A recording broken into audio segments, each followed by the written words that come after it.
Bonsoir à toutes et à tous, bienvenue pour ce conseil municipal. Donc je vais commencer par l'appel. Donc Lucie Boisdin, procuration à Alexandre Moulin. Présent. Alexandre Moulin, donc, présent.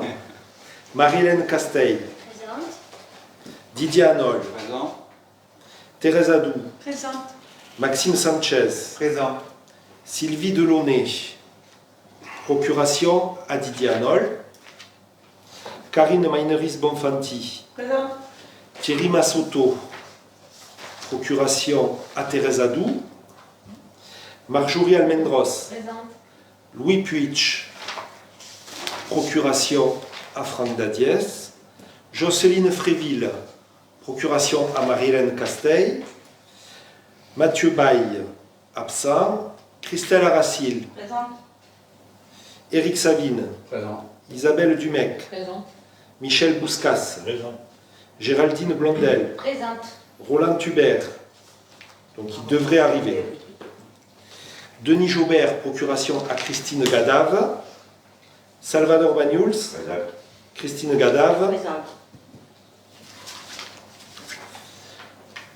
On va nommer un secrétaire de séance. Allez, Éric Savine, tiens. Voilà. Présent. Alors, concernant le compte rendu du conseil municipal du mercredi 5 juillet, donc nous avions à l'ordre du jour la décision modificative du budget primitif, les tarifs municipaux relatifs aux obligations légales de débroussaillement et élagage, les tarifs pour l'accueil de loisirs pour les agents municipaux et les agents du CCAS, les tarifs du restaurant scolaire pour les repas seniors, le tarif des occupations du domaine public, marché, commerce ambulant, et forains et manèges également, les admissions en non-valeur, la mise à jour du tableau des effectifs, la nomination du référent déontologue pour les élus,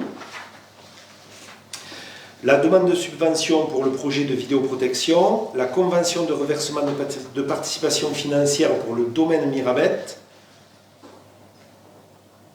l'acquisition d'un terrain à titre gracieux rue des Rouges-Gorges, le classement dans le domaine public d'une parcelle rue des Vignes et les affaires diverses.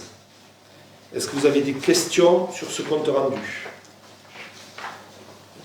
Non, pas de questions. Est-ce que quelqu'un est contre? Est-ce que quelqu'un s'abstient? Je vous remercie. Alors nous allons passer à l'ordre du jour. Alors le premier point, ce sont comme toujours les décisions du maire prises par délégation. Donc vous les avez sous les yeux. Il s'agit essentiellement du droit de préemption qui n'a pas été exercé sur différents biens. Voilà. Pas de questions sur ce premier point. Le point numéro 1, convention de comaîtrise d'ouvrage relative au plan lumière. Je passe la parole à Maxime Sanchez. Alors au sein de PMM, le pôle Salanque, représentant 5 communes, le pôle Grand Ouest, 9 communes, ont initié en 2017 une réflexion sur la maîtrise des dépenses d'énergie et notamment d'éclairage public. Les deux pôles ont acté en 2018 la réalisation d'un plan lumière à l'échelle des 14 communes. Cette action intercommunale permet de bénéficier à l'échelle des 14 communes d'une subvention européenne de 1 million d'euros et du DICIL de 435 613 euros, avec un reste à charge à répartir entre les communes d'un montant de 464 178 euros. Depuis le 1er janvier 2023, et en vertu de la loi 3DS, la communauté urbaine a soumis la compétence voirie à la définition d'un intérêt communautaire. PMM reste compétente sur les voiries définies d'intérêt communautaire. Les communes deviennent compétentes sur les voiries non définies comme d'intérêt communautaire. Cela étant, les communes anciennement regroupées en pôles territoriaux ont décidé de maintenir leur collaboration avec la communauté urbaine pour assurer la continuité et l'achèvement du plan lumière. La phase 1 du plan lumière a d'ores et déjà été réalisée sous maîtrise d'ouvrage PMM. Elle n'est pas l'objet de la présente convention. Il reste à réaliser la phase 2 et 3.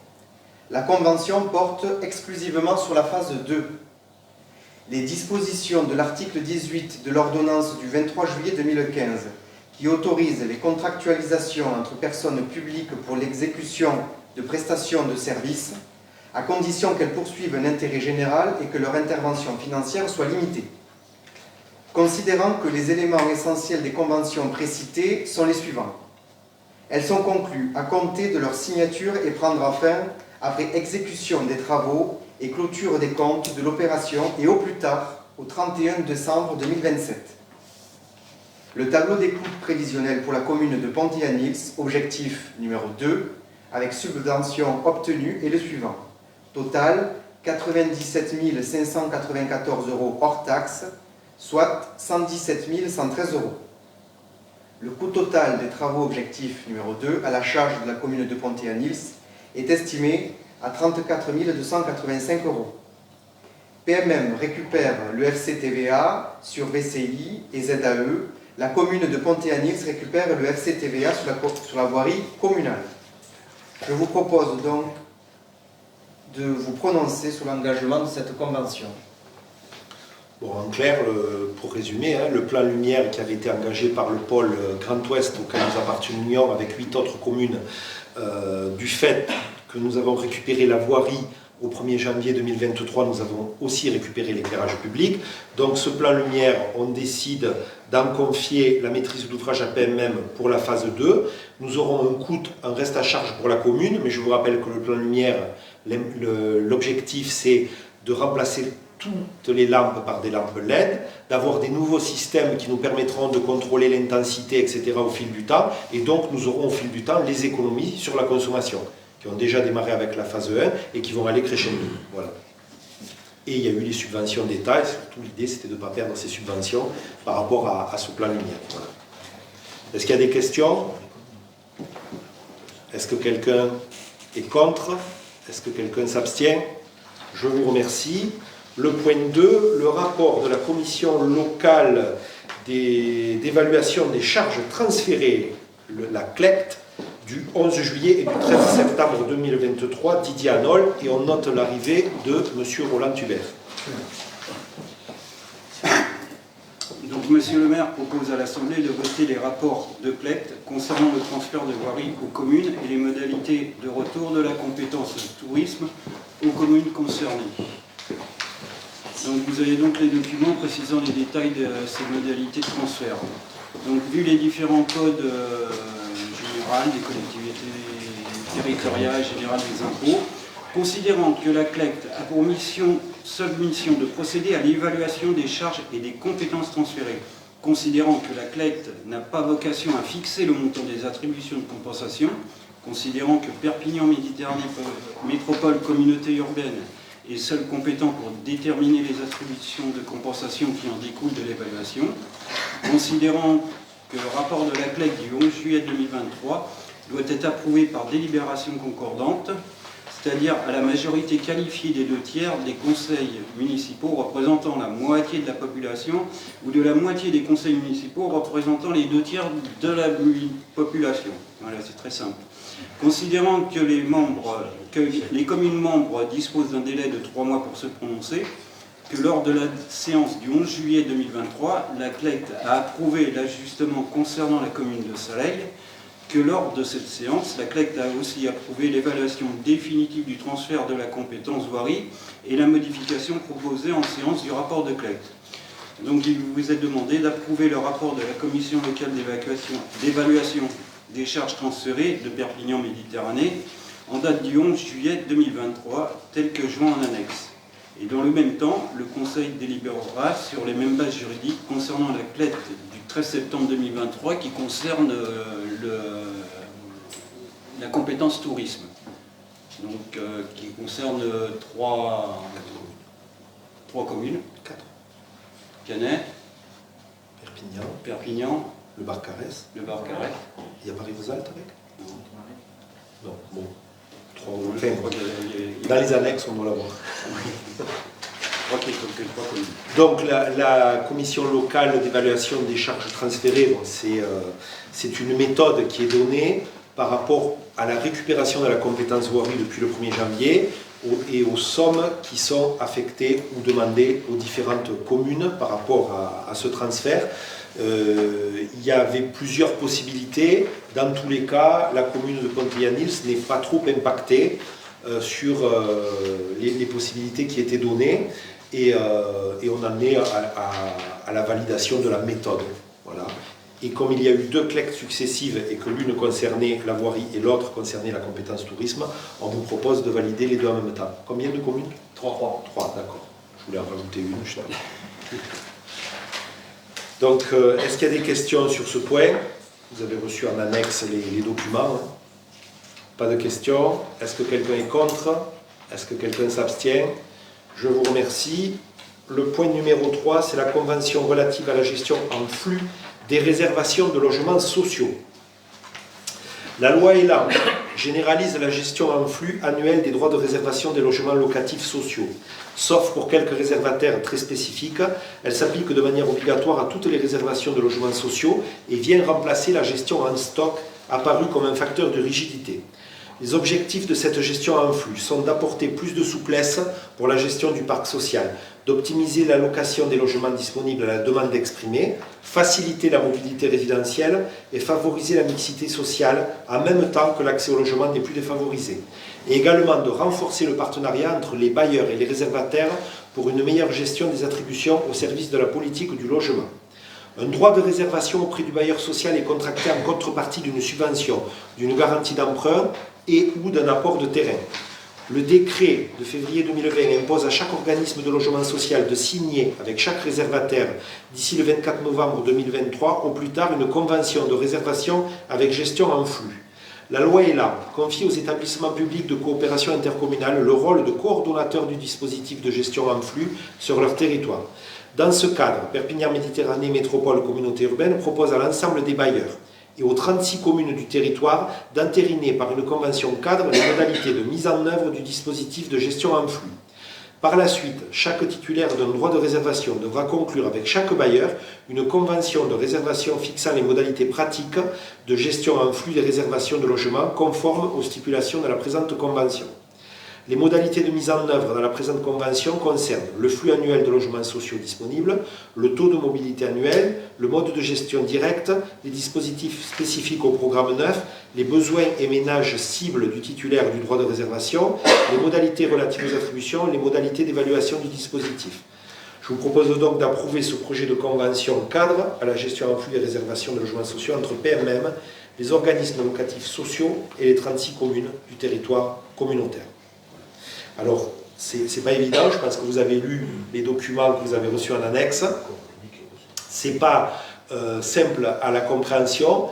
Moi, je résumerai en disant que jusqu'à aujourd'hui, lorsqu'il y avait des logements sociaux disponibles et que l'on avait des commissions pour proposer les gens qui étaient en attente de logements sociaux, s'il y avait le logement A, le logement B et le logement C, le logement A était attribué par exemple au 1% patronal, le logement B à la préfecture et le logement C à la commune. C'était vraiment par logement. Aujourd'hui, les logements seront attribués en nombre, mais pas un logement précis. C'est-à-dire s'il y a 3 logements disponibles, on dira il y a un logement attribué à la commune, mais sans dire si c'est le A, le B ou le C. Ce qui laisse plus de choix, plus de possibilités. Voilà. Donc c'est plutôt une évolution dans l'attribution des logements sociaux au travers de cette convention. Voilà. Est-ce qu'il y a des questions? Non. Est-ce que quelqu'un est contre? Est-ce que quelqu'un s'abstient? Je vous remercie. Le point numéro 4, la convention de mise à disposition de données géographiques communales auprès du CISPD de Perpignan Méditerranée Métropole Communauté Urbaine, Alexandre Moulin. Merci Monsieur le maire. Donc, Perpignan Méditerranée Métropole a institué le Conseil intercommunal de sécurité et de la prévention de la délinquance. C'est un dispositif de prévention de la délinquance en France qui vise à rassembler divers acteurs locaux tels que les collectivités territoriales, la police, la gendarmerie, les associations et d'autres partenaires pour mettre en place des actions visant à prévenir de la délinquance et améliorer la sécurité au niveau local. Une convention de mise à disposition des données géographiques communales est en accord établi entre la commune propriétaire des données et de la police municipale de la commune de Pont-Agnils et le dépositaire, à savoir PMM. La convention précise que l'accord est lié au projet de création d'un outil de suivi analytique géolocalisé de la délinquance approuvé lors d'une réunion du CISPD. Il se conforme au règlement du Code de la sécurité intérieure relatif à l'échange d'informations et au secret professionnel. Donc, en fait, ce qui était avant les projets de prévention de la délinquance qui étaient locaux sont aujourd'hui intercommunaux. Dans ce projet-là, bien évidemment, il y a des réunions entre les acteurs locaux, les maires, les adjoints à la sécurité et les polices municipales. Et il y a des échanges d'informations sur la délinquance, sur des chiffres, sur des lieux, etc. Et c'est ce qui fait l'objet de cette convention, et comme vient de vous le dire Alexandre Moulin, qui bien sûr rentre dans le cadre du Code de la sécurité intérieure et du secret professionnel. Donc bien sûr, ces échanges restent confidentiels. Est-ce qu'il y a des questions sur ce point? Est-ce que quelqu'un est contre? Est-ce que quelqu'un s'abstient? Je vous remercie. Le point numéro 5, opposition au transfert de la compétence en matière de police de la publicité à Perpignan Méditerranée, communauté urbaine. Alors, la protection du cadre de vie constitue un enjeu majeur aujourd'hui pour les territoires et les populations, et la réglementation de la publicité, alors enseigne, préenseigne, panneaux lumineux, etc., vise à concilier liberté d'expression et enjeux environnementaux tels que la lutte contre les nuisances visuelles, la préservation des paysages et du patrimoine, mais aussi la réduction de la consommation d'énergie. La loi clarifie les compétences entre le maire et le préfet en matière d'instruction et de pouvoir de police de l'affichage, le renforcement des sanctions, notamment financières, l'instauration d'une règle de densité publicitaire et la création de règles d'extinction nocturne pour les publicités et enseignes lumineuses. La communauté urbaine a approuvé le 28 mars 2020 le règlement local de publicité intercommunale qui s'applique désormais sur l'ensemble des 36 communes. Ce règlement est le document de planification de l'affichage publicitaire. Il est l'expression du projet de l'intercommunalité ou de la commune en matière d'affichage publicitaire et est un outil opérationnel pour la collectivité.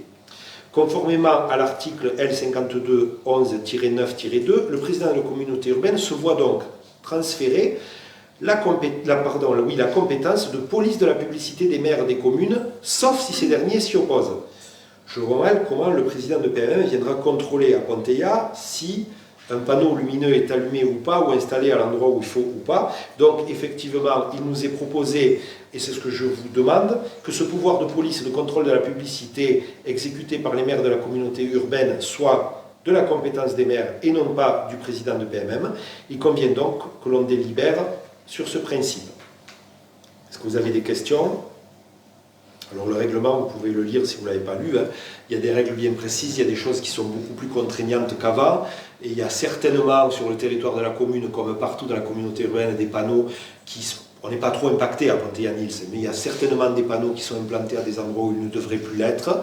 Eh bien, si la remarque nous est faite, si on doit faire déplacer ou enlever ces panneaux ou les faire éteindre à un moment donné, ça sera de la police du maire. Voilà. Pas de questions? Est-ce que quelqu'un est contre? Est-ce que quelqu'un s'abstient? Je vous remercie. Le point numéro 6, la convention de mise à disposition de moyens au Centre communal d'action sociale. Thérèse Adou. Considérant que les locaux où le Centre communal d'action sociale, CCAS, à son siège, sont la propriété de la commune de Ponteilla, considérant que la commune entend continuer à mettre à disposition une partie de ses locaux au Centre communal d'action sociale, considérant la volonté de la commune de Ponteilla de contribuer au bon fonctionnement administratif du CCAS en mettant à disposition d'agents de la filière administrative qui sont employés de la commune. Le conseil municipal devra approuver la convention de mise à disposition de moyens au profit du Centre communal d'action sociale de Ponteilla pour l'année 2023 pour un montant de 9 397,83 € pour les moyens matériels et 3 089,32 € pour les moyens humains.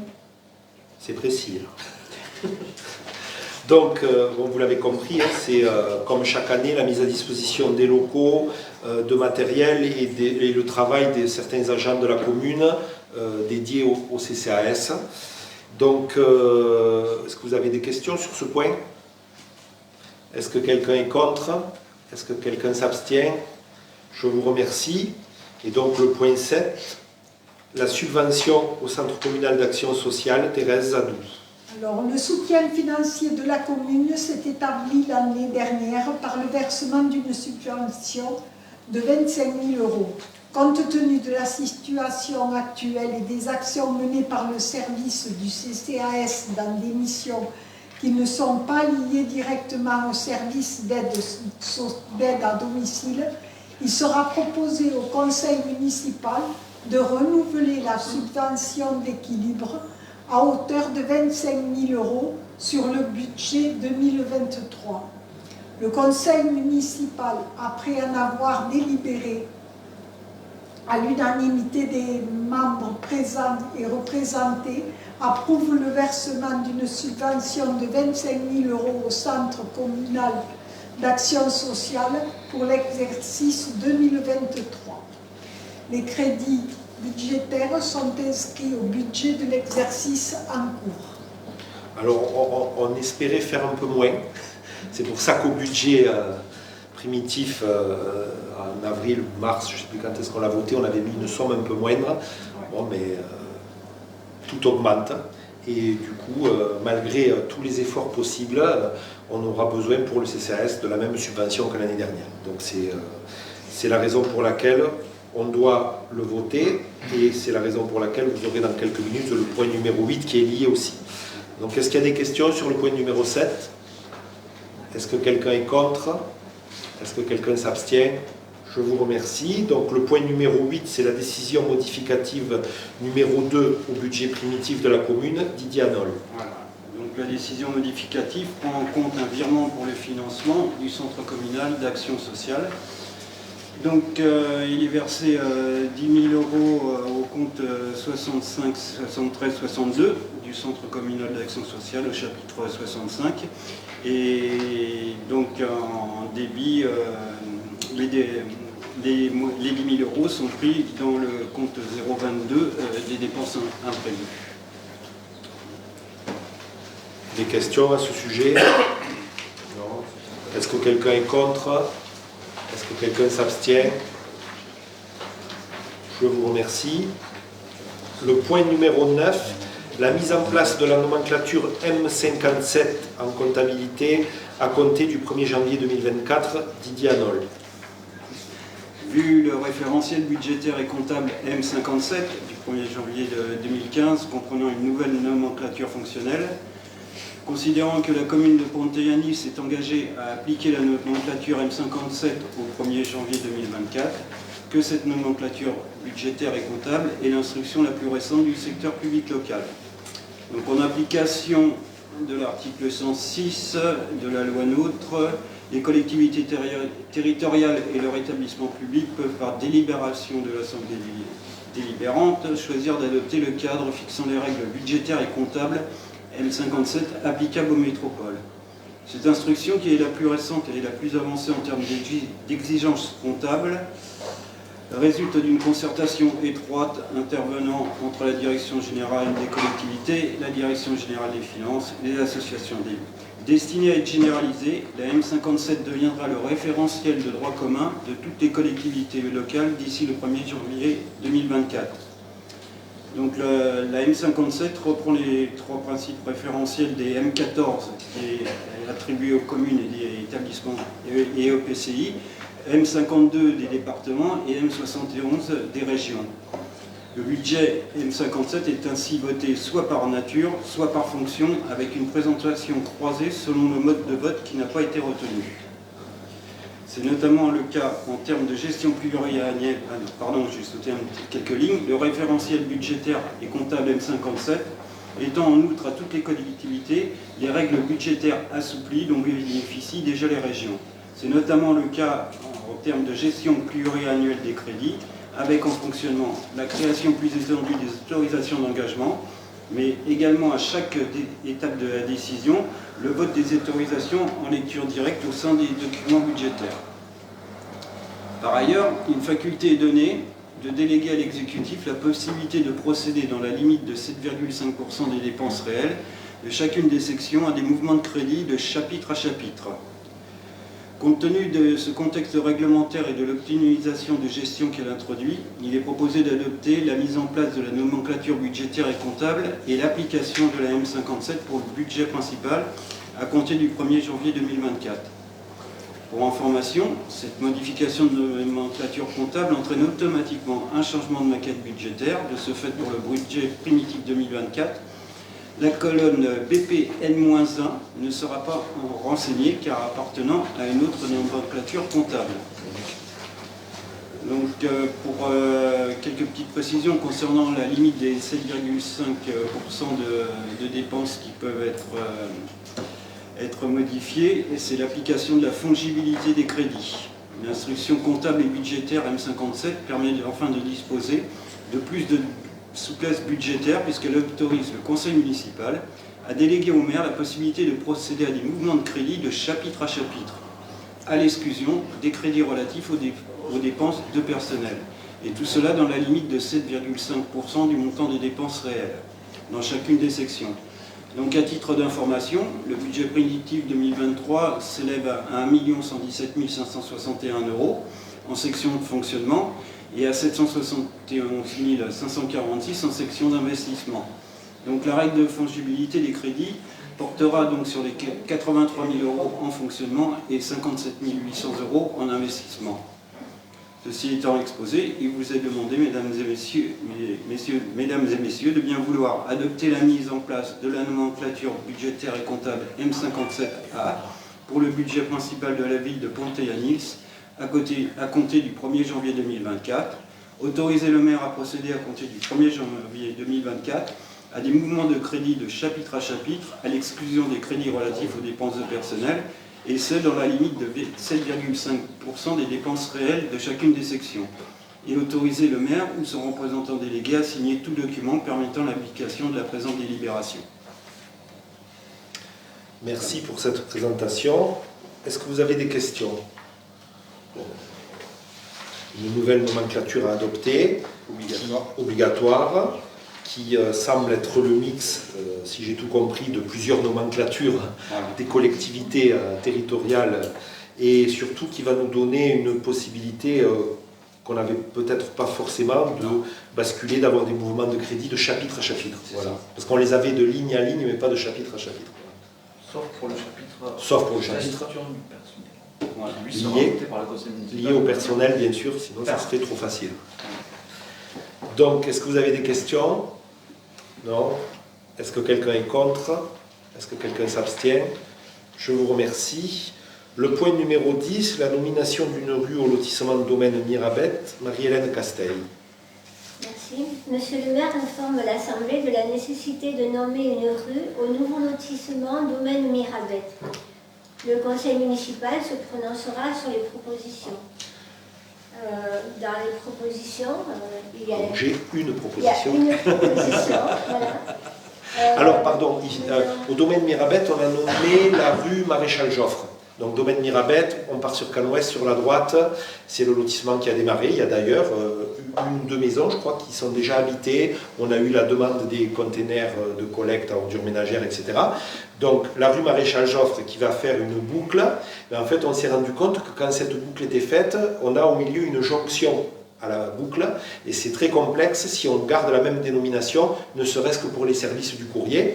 Donc, la jonction entre la boucle de, je ne sais pas si je suis clair, de la rue Maréchal Joffre, on doit lui donner un nom. Alors j'ai pensé à une autre personnalité catalane, après le Maréchal Joffre. À Gilbert Brutus. Donc, pour l'historique de la vie de ce monsieur, il est né le 2 août 1887 à Port-Ventre, dans les Hauts, et il est mort le 7 mars 1944 à 56 ans. On est assez jeune, hein, à Perpignan. C'est un joueur, dirigeant, entraîneur et arbitre français de rugby à 15. Et c'est aussi un homme politique et résistant. grande figure du rugby catalan et languedocien dans l'entre-deux-guerres, conseiller municipal de Perpignan. Il est un des résistants français de la première heure et meurt après avoir été arrêté par l'occupant des suites des tortures qui lui ont été infligées. On en apprend tous les jours. Voilà, effectivement, on en apprend tous les jours parce que si on demande dans la rue qui est Gilbert Brutus, tout le monde sait qu'il a été joueur, dirigeant, entraîneur, arbitre, etc. Mais qui se souvient, et c'est bien de lui rendre hommage, qu'il a été l'un des résistants français de la première heure et qu'il est mort malheureusement de la suite de ses blessures. Donc, est-ce que tout le monde, est-ce que vous avez, je ne pense pas qu'il y ait de questions sur ce sujet, à moins qu'il y ait une autre proposition. Non. J'avais effectivement aussi regardé Aimé Giral, j'avais aussi regardé Hyacinthe Rigaud. Bon, on en a sous le coude hein, pour de prochaines rues. Hein. Bon, on part sur Gilbert Brutus. Est-ce que Savine, il a une proposition, non? Non. Est-ce que quelqu'un est contre? Est-ce que quelqu'un s'abstient? Je vous remercie. Et donc le point numéro 11, avenant numéro 1 à la convention de reversement de participation financière Perpignan Méditerranée Métropole, communauté urbaine Pont-Ayanil, suite à l'avenant du PUP, donc entre la SAS Racine et PMMCU. Donc Maxime Sanchez va vous expliquer. Donc concernant le projet urbain partenarial Racine, initialement signé avec la société Hectare, il convient de prendre en compte l'avenant numéro 1 pour ce changement de nom d'opérateur suite au transfert du permis d'aménager. La convention de reversement entre PMM et notre commune, qui visait donc la société Hectare, doit être revue dans le cadre de cet avenant qui acte ce changement d'opérateur afin de lever toute ambiguïté. Je vous demande de délibérer pour approuver cet avenant à la convention de reversement et d'autoriser M. le maire à le signer. Voilà, on l'avait déjà passé, et comme il y a eu un changement de nom, pour lever toute ambiguïté sur la convention et que les fonds nous soient bien versés concernant le PUP à la fois à la communauté urbaine et à la commune. Donc, est-ce qu'il y a des questions à ce sujet? Non? Est-ce que quelqu'un est contre? Est-ce que quelqu'un s'abstient? Je vous remercie. Le point numéro 12, c'est les affaires diverses. Donc, est-ce qu'il y a des questions diverses? Est-ce qu'il y a des sujets que vous souhaitez aborder? Non, pas de questions. Non. Les adjoints? Pas de questions. Moi, j'ai un point à aborder, mais non. Non. Bon, moi, je voudrais juste revenir sur l'épisode de grêle que la commune de Pont-Ayanil a connu. Dans un premier temps, remercier les élus, les services techniques, la police municipale qui se sont rendus disponibles très vite, et donc nous étions en mairie présents au cas où des administrés auraient besoin de nous, puis sur le terrain, en particulier la police municipale, les services techniques et certains adjoints. Bon, mais bien sûr, le scénario catastrophe a été évité, mais on avait quand même des rues inondées, des branchages, des endroits à sécuriser, et bien sûr, on a bon nombre d'habitants qui sont touchés, à la fois des particuliers, à la fois des professionnels, et à la fois le monde agricole, et en particulier la viticulture. Voilà. Donc je voulais encore remercier tout le monde, dire également que, comme nos voisins, nous avons fait la demande de classement en catastrophe naturelle auprès de la préfecture, que nous avons fait la demande, que nous avons appuyé la demande de classement en calamité agricole également auprès des services de l'État. Mais je voudrais aussi faire un petit rappel qui me semble important, c'est que bon nombre d'administrés nous ont sollicité et nous sollicitent encore, pensant que le classement en catastrophe naturelle va rendre une meilleure indemnisation concernant leurs dégâts, va rendre une franchise moins élevée, va rendre tout simplement une indemnisation possible, et vous dire que, sans pour autant généraliser, puisqu'il peut y avoir des cas particuliers, mais que dans 98% des cas, et aujourd'hui on le voit parce que bon nombre d'entre vous reviennent vers nous en nous disant « ça y est, la déclaration d'assurance est faite, ça y est, j'ai eu l'expertise, ça y est, je suis indemnisé », sachez une chose, c'est que la garantie grêle rentre dans la majorité des cas dans l'assurance du véhicule, dans la garantie incendie, événement naturel, et qu'elle est dans la majorité des cas acquise, cette garantie, certes avec une franchise, mais elle est acquise, et le classement Dans tous les cas, si la garantie n'est pas acquise, parce que la personne ne l'a pas souscrite, ce n'est pas le classement en catastrophe naturelle qui amènera la garantie, et ce n'est pas le classement en catastrophe naturelle qui réduira ou supprimera la franchise. Malheureusement, c'est comme ça. Pour l'habitation, la garantie grêle est avec la garantie incendie, tempête, neige. Donc elle est aussi, dans la majorité des cas, acquise. Certes aussi avec une franchise, mais encore une fois, si elle n'est pas acquise ou s'il y a une franchise, ce n'est pas le classement en catastrophe naturelle qui changera la donne. Donc j'invite tous les administrés à revenir vers leurs assureurs en exprimant ce que je viens de vous dire, parce que dans la plupart des cas, ils n'ont pas à attendre le classement en catastrophe naturelle qui, d'une part, peut-être ne sera jamais reconnu, et s'il était reconnu, le sera tardivement. On le voit sur d'autres dossiers, 1 an, 2 ans, 3 ans. Donc, vous les administrés, vous ne pouvez pas attendre. Vous avez des dégâts, vous devez obtenir l'indemnisation. Donc, je vous invite à revoir vos assureurs, et ce n'est pas, en tout cas, malheureusement, le maire qui réglera ce problème. Et l'état de catastrophe naturelle ou l'état de calamité agricole ne va intervenir que dans des cas vraiment extrêmes à la marge, sur des garanties spécifiques ou sur des risques spécifiques. Voilà. C'est pas évident, c'est pas simple. Évidemment, les médias, etc., tout le monde brasse différentes informations, mais la réalité est là. Ça ne nous a pas empêché de monter les dossiers pour ceux qui en auraient besoin, et bien sûr pour jouer aussi la mutualisation, parce que toutes les informations que vous nous avez apportées permettront peut-être à certains d'avoir, si l'état de catastrophe naturelle ou de calamité agricole était reconnu, à avoir une reconnaissance en fonction des dossiers qu'ils ont présentés à leur assureur. Voilà. Est-ce que vous avez des questions à ce sujet? J'ai l'impression d'être clair, mais des fois, c'est pas évident. C'est très clair. Si on peut peut-être toucher un mot du dossier catastrophe naturelle, sécheresse. Donc là, on va déposer, je crois que c'est en cours, une demande de classement sécheresse pour l'année 2023. Et voilà, donc le dossier est en cours à l'urbanisme, donc n'hésitez pas, si vous avez des dommages sécheresse, à contacter le service urbanisme, voilà, pour l'année 2023.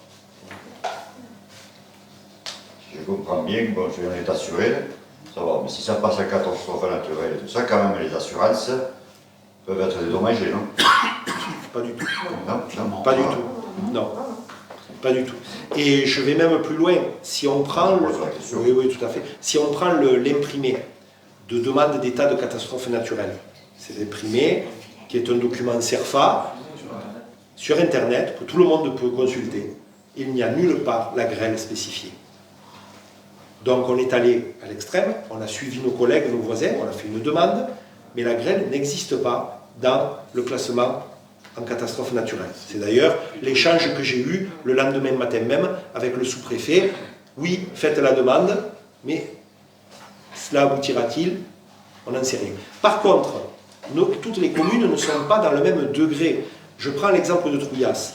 À Trouillas, peut-être dans certains quartiers de Ponteilla, c'est pour ça aussi qu'on a fait la demande, je pense à la rue du Petit Parc par exemple, où il y a eu beaucoup d'eau.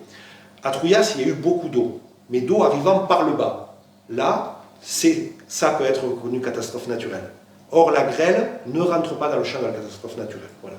Ça ne nous a pas empêché de faire le dossier, on va se battre pour, on va suivre ce dossier de près, mais je le redis, l'important c'est de retourner vers vos assurances respectives. Voilà.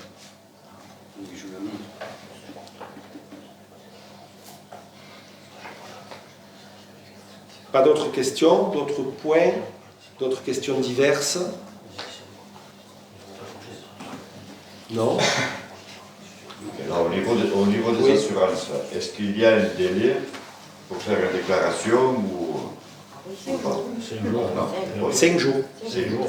5 jours. Alors, c'est la raison pour laquelle... Oui, tout à fait. C'est la raison pour laquelle, d'ailleurs, nous avions mis sur les réseaux sociaux, sur le panneau lumineux, etc., que nous lancions la démarche, mais que surtout, tous les administrés devaient contacter leur assurance sous 5 jours. Après, on est quand même dans un caractère exceptionnel.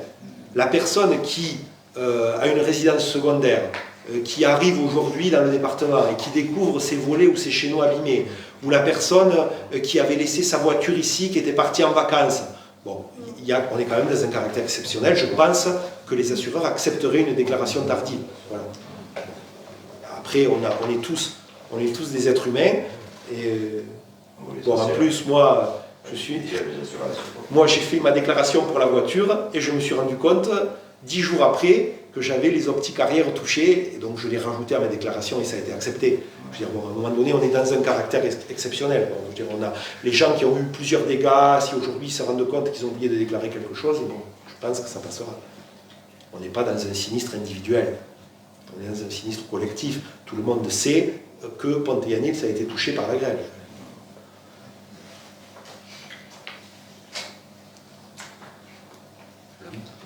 D'autres questions?